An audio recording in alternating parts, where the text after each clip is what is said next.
wafdi ballaaran oo hogaaminaya wasiirka horumarinta biyaha dalka Jamhuuriyadda Soomaaliland mudane Saleebaan Yuusuf Cali Koore ay weheliyaan qaar ka mid ah xildhibaanada golaha guurtida ayaa soo gaaray magaalada Laascaanood waxaana gaareen deegaanka Tukaraq ee gobolka Sool halkaas oo kulan ballaaran kula qaateen ciidamada jiidaasi iyo waliba mas'uuliyiintooda kulankana waxa ku weeliyay maamulka gobolka iyo ka degmada Laascaanood wasiirka wasaaradda horumarinta biyaha mudane Saleebaan Yuusuf Cali Koore ayaa halkaas ka hadlay isagoo uga mahadceliyay ciidamada qaranka hawsha ay qaranka u hayaan saraakiisha ciidanka qaranka iyo dhammaan ciidanka qaranka ee Soomaaliland ee halkan jooga waxaan salaan aan kaga wakiilahay madaxweynuhu isoo faray inuu aan idin soo gaarsiiyo marka ugu horeysa salaanta madaxweynuhu isoo faray ee ciidanka inaan soo gaarsiiyo iga gudoona qodobka labaad ee aan halkan u imid waxa weeye waxaan ahay xukuumadda iyo dawladda shakhsiyaadkii ugu horeeyay ee soo gaadha halkan ayaanu ka midnahay raggayagani sababtaanu halkan u nimid waxa weeye marka ugu horeysa inaanu xogogaal idinla noqono oo aanu xaaladda idinla eegno iyo sida xaaladda guud ee dalka iyo ciidamaduba yihiin ciidanka qaranka anigu marna uma baqayo ciidan aan xogogaal u ahay waqti fara badanna aanu soo wada shaqaynaynay waayaha iyo waqtiga iyo waaya aragnimada ay leeyihiin aan garan karo hadday tahay inay siyaasadda hogaamiyaan iyo hadday tahay inay dagaalka hogaamiyaan labadaba Garowe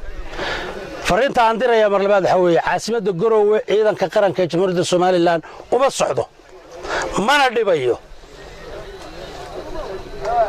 mana doonayno inuu dhibaato u geysto dadka deegaanka degan laakiin ciidanka qaranka Jamhuuriyadda Soomaaliland wuu xaqiijinayaa dadkiisa iyo ummaddiisa Soomaaliland iyo xuduudkeedaba si nabadgelyo wuxuuna diyaar u yahay inuu jaarka si nabadgelyo kula noolaado fariinta aan dirayaa ee labaad waa taa inta kadibna wuxuu kulan ballaaran kula qaatay odayaashii waxgaradka deegaanka magaalada Tukaraq kulankaas ay iska xog wareysteen xaaladda guud waxa ka hadlay dhammaan mas'uuliyiinta ka soo qayb gashay oo ugu horeeyay maayirka degmada Laascaanood taliyaha qaybta booliiska iyo waliba gudoomiyaha gobolka Sool maamul hore u joogay haddii mid cusub baa yimi kullay anoo maayirka Laascaanood waxaan ballan qaadayaa kullay Tukaraq markii hore qorshaha nuguma jirin nalal soolarka cadceed ku shaqeeyay oo istiraatiijiyada laamiyada lagu xiro oo noo soo socda oo markii hore aan sii qorsheynay inaan qorshihii Tukaraq ku darno oo waliba dhul kale aan ka soo jarno aan hore ugu talagalnay maadaama qorshaha hore nugu jiro maamul hore haystay inaanu meelaan u qorsheynay oo laga saagi lahaa aan ka soo wicino Tukaraq keeno baan ballan qaadayaa odayaal aad iyo aad baa mahadsantiin in yar haddaan idinka warrano socdaalka yaga waxa ka horta inaynu iswaraysanno inta badan dee rag deegaankoodii yimi baynu intaa waa wada hadlaynaa waana garanaynaa waxyaabaha qaar wixii aan dhaafnana inaad nagu kabtaan annaga socdaalka yaga waa iswaraysi intaanu garanaynaana waxa weeyaan waddankan inaanu biyo lahayn waddankan inaanu iskuul lahayn waddankan inaanu station lahayn odayaasha deegaanka ee halkan fadhiya sida quruxda badan loo soo dhaweeyay ee milkada iyo meeqaam kale iyo wafdiyada uu hogaaminayo wasiirku waxaan ku salaamayaa salaanta islaamka assalaamu calaykum waraxmatullaahi wabarakaatuh inta kadib annagu waxaan ka hadlayaa waxa weeyaan halkan isbedel baa ka dhacay siyaasadeed annaguna waxaanu qayb ka nahay isbedelka siyaasadeed inaanu xoojino dadka deegaanka aan la dhaano ee nala dhashay anaga naga mida awla aanan isu soo gudbi jirin ibankana aan wada joogno aad baan ugu xamdunaqayaa inaan rag garoona maanta halkan rag aan in badan wada joogi jirnay halkan iga muuqdo haddana dhowr iyo 10 sano aan sarag halka fadhiyo magaalada Tukaraq bishuna maanta waa 17 waa maalin Arbaca bishii koowaad ee 2018 waxaan halkan ku marnaa wafdi ballaaran oo hogaaminayo wasiirka kheyraadka biyaha Jamhuuriyadda Soomaaliland Salaaman Cali Yuusuf Koore xildhibaan Cabdulqaadir Maxamed Xasan oo xildhibaan golaha wakiilada ah guurtiga Jamhuuriyadda Soomaaliland iyo xildhibaan Xasan oo isna kamid ah golaha guurtida siyaasi aadan gudoomiyaha degmada Laascaanood taliyaha qaybta booliska gobolka Sool wafdiga uu hogaaminayo wasiirku waxay u socdeen inay u kuurgalaan xaaladaha dhabta ee ka jira deegaankan haday tahay xaaladaha arrimaha bulshada iyo amnigaba inuu ka dhageysto oo wuxuu indhihiisa ku arkamay waxa kale uu ka dhageysto afka odayaasha deegaanka iyaguna ay ka waramaan baahiyaha deegaanka jira si faahfaahsan ay wasiirka iyo wafdigiisa ugu soo bandhigaan waxyaalaha xaqiiqda ah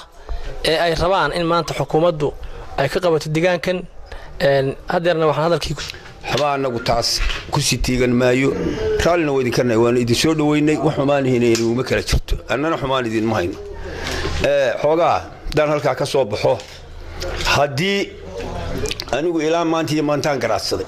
waxaan arki jiray marka maamul isbedelo ama madax timaado annaga waxa qabanayna kuwii hore wax ma ahayn idinkaawo annaga wacan waanu arki jirnay haddana waxa qaar jiray qaar aan waxba ka dhicin waanu arki jiray iyadan aan waxba ka soo dhicin hadii aad tihiin sida aad noogu waramaysaan kuwa wax bixinaya kuwa wax qabanaya kuwa wax qoraya kuwa na soo dhaweynaya kuwa dadka iyo maatada korinaya wax u qabanaya hadaad tihiin waa idinku soo dhaweynay assalaamu calaykum waraxmatullaahi wabarakaatuh waftida ballaaran ee nooga timi Jamhuuriyadda Soomaaliland uu hogaaminayo wasiirka Salaaman Yuusuf Cali Koore marka ugu horeysa waa soo dhaweynaynaa waxaanu ku soo dhaweynaynaa gamca furan iyo wada dhalasho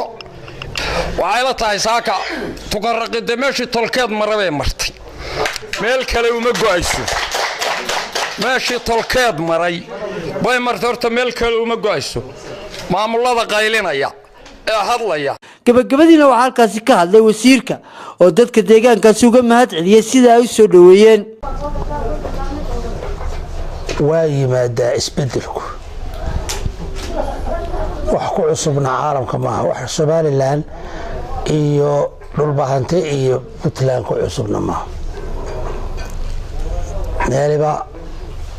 waqti dheer baynu soo taariikhda soo taagnayn wax laga fajicina maaha sababta keentay maanta in ciidanku meesha yimaadaan waxa weeye waa sabab dadka ka yimid Soomaaliland dadkii dhulbahante ee deegaankan deganaa ayaa ugu mudnaa sababaha ciidanku u yimid meesha markii dadka deegaanku malaha intaad isu timaadeen baydin oran war noo kaalay laakiin dadka magaalada degan Tukaraq boqolkiiba 60 iyagoo qof way nala soo xiriiriyay qof kasta dib u sheeganay falaydiyada soo xiriirisay godqababa soo xiriirisay boocama soo hadlaysay barbura wadal ba soo hadlaysay cid kasta waxay sheegayeen in loo haysto culaad barqad Umar Axmed warbaahinta qaranka Jamhuuriyadda Soomaaliland Laascaanood